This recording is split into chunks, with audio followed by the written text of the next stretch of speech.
ये जो तस्वीर आप देख रहे हैं, ये कोई छोटे मोटे आदमी नहीं है भाई साहब। ये पूर्वी सिंहभूम जमशेदपुर के डीसी साहब हैं और डीसी साहब को टाइगर जयराम महतो ने ऐसी फटकार लगाई है कि अब टाइगर जयराम महतो डीसी साहब के सपने में भी आ रहे हैं और डीसी साहब रात के 2 बजे 3 बजे डरावना सपना देखकर चौंक कर उठ जाते हैं, क्योंकि ऐसी लतार ही टाइगर जयराम महतो ने लगा दी है। इसके साथ ही साथ उन्होंने साफ तौर पर कह दिया है कि माननीय डीसी साहब जो है अफगानिस्तान से पढ़कर आए हैं और झारखंड के इतिहास में डीसी को इतना बेइज्जत करने का आज तक किसी जनप्रतिनिधि में हिम्मत नहीं हुआ था। नमस्कार, मैं प्रिंस कुमार सिंह और आप देख रहे हैं पॉजिटिव प्रिंस। अगर अभी तक आपने चैनल को सब्सक्राइब नहीं किया है तो खबरों से अपडेट रहने के लिए कृपया चैनल को सब्सक्राइब कर लीजिए और जो लोग ऑलरेडी कर चुके हैं तमाम लोगों को हृदय धन्यवाद। अब वापस आते हैं अपनी खबर पर और जरा आप ये टाइगर जयराम महतो का वीडियो देखिए कि कैसे डीसी साहब को उन्होंने जमकर लतार लगाई। सिंहभूम जिला के डीसी महोदय, तो हम पूरा बिहार चुनाव कैंपेन करके आ गए, कहीं नोटिस जारी नहीं हुआ। हमने पूरा झारखंड वैसा प्रचार किया, विधानसभा का चुनाव, हम पूरा लोकसभा का चुनाव वैसा ही कैंपेन किए, कहीं नोटिस जारी नहीं हुआ। ठीक है, अगर हमने स्कॉर्पियो के छत में चढ़ा नोटिस जारी किया तो कल्पना सोरेन का नोटिस कहने जारी किए, हेमंत सोरेन रांची में चढ़े स्कॉर्पियो में कहने नोटिस जारी किए। आज नरेंद्र मोदी खुला जीप में चढ़ रहे हैं, राहुल गांधी खुला जीप में चढ़ रहे हैं, कन्हैया कुमार से लेकर अरविंद केजरीवाल से लेकर तेजस्वी यादव चढ़ रहे हैं खुला जीप में, कहने नोटिस जारी हो रहा है। इसीलिए मैं यहाँ के डीसी से पूछूंगा, आपके माध्यम से यहाँ के डीसी से पूछेंगे कि आप अफगानिस्तान से ट्रेनिंग लेकर आए हैं या बाकी भारत के IAS IPS जो लाल बहादुर शास्त्री जो एकेडमी है वहां से ट्रेनिंग लेके आते हैं, आप वहां से ट्रेनिंग लेके आए हैं या फिर आप अफगानिस्तान से ट्रेनिंग लेकर आए हैं, बताइएगा। या फिर ये भी बताइएगा कि राजा के कहने में ऐसा कर रहे हैं।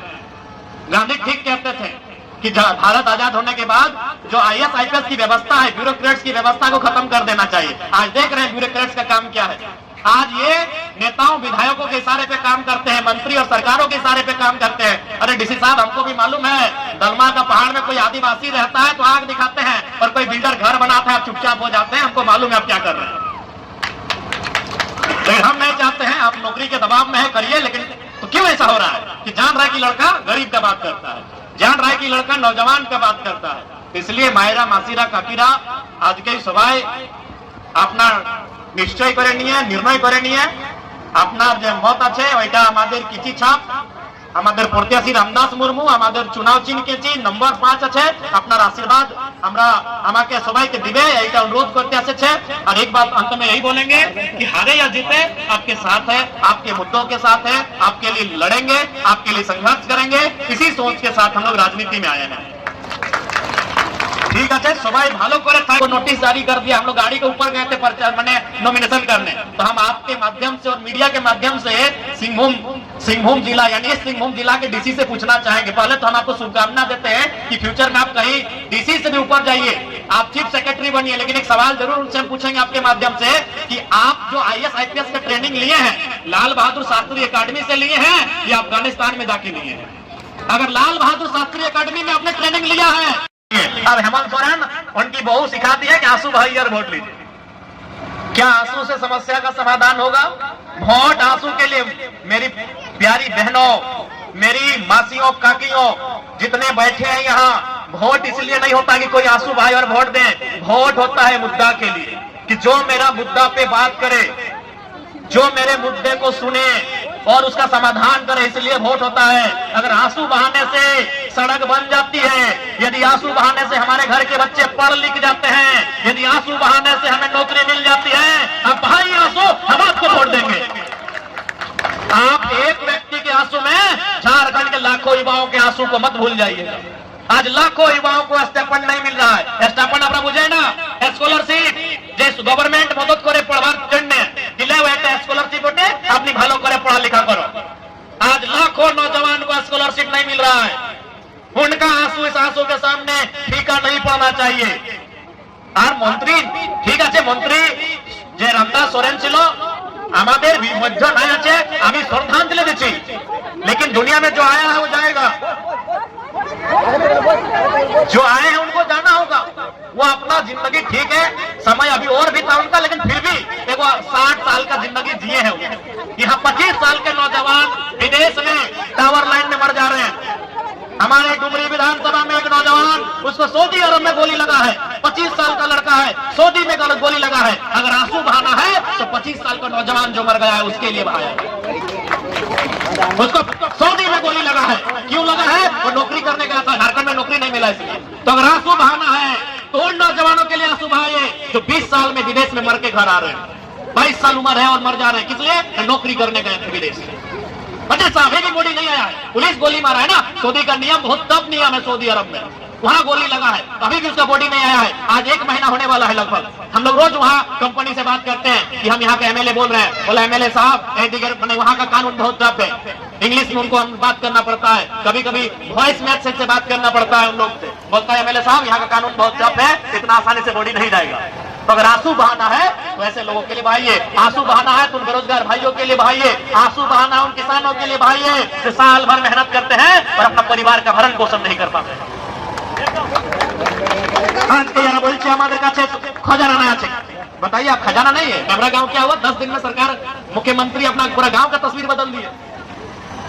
10 दिन पहले जब गुरुजी जिंदा थे, गुरुजी 3 बार के मुख्यमंत्री, हेमंत सोरेन भी 4 बार मुख्यमंत्री बने, लेकिन उस समय तक नेमरा गांव में ठीक से बिजली नहीं था। नेमरा गांव में मोबाइल का लोकेशन नहीं पकड़, टावर नहीं आता था। नेमरा गांव में बढ़िया सड़क नहीं था, आप तो मोबाइल में देखे होंगे। गुरुजी को जलाने जा रहा था तो लोग खेत से होके जा रहा था, सड़क नहीं था। 10 दिन में नेमरा गांव सुधर गया, तो क्या झारखंड नहीं सुधरेगा? यानी मुख्यमंत्री क्या चाहते हैं? अपना गांव का विकास कर ले चाहते हैं, बाकी लोग कहे तो बाकी लोग का वोट कह लेते हैं। जाइए उधर वोट मांगिए, जहां काम कर रहे हैं वहां वोट मांगिए। इसलिए आज हम मानते हैं और आप भी मानते हैं कि एक सीट से कुछ होगा नहीं, लेकिन ये एक मैसेज जाएगा पूरा झारखंड में, एक मैसेज जाएगा पूरा बिहार में, झारखंड के बगल में जो बंगाल है, उड़ीसा है, वहां भी मैसेज जाएगा कि मंत्री का सीट इन लोग हार गया, मतलब काम ठीक नहीं किया था। अगर जीत जाएगा तो फिर सीना ठोक के बोलेगा 2500 में इन लोग को गुलाम बना लिया।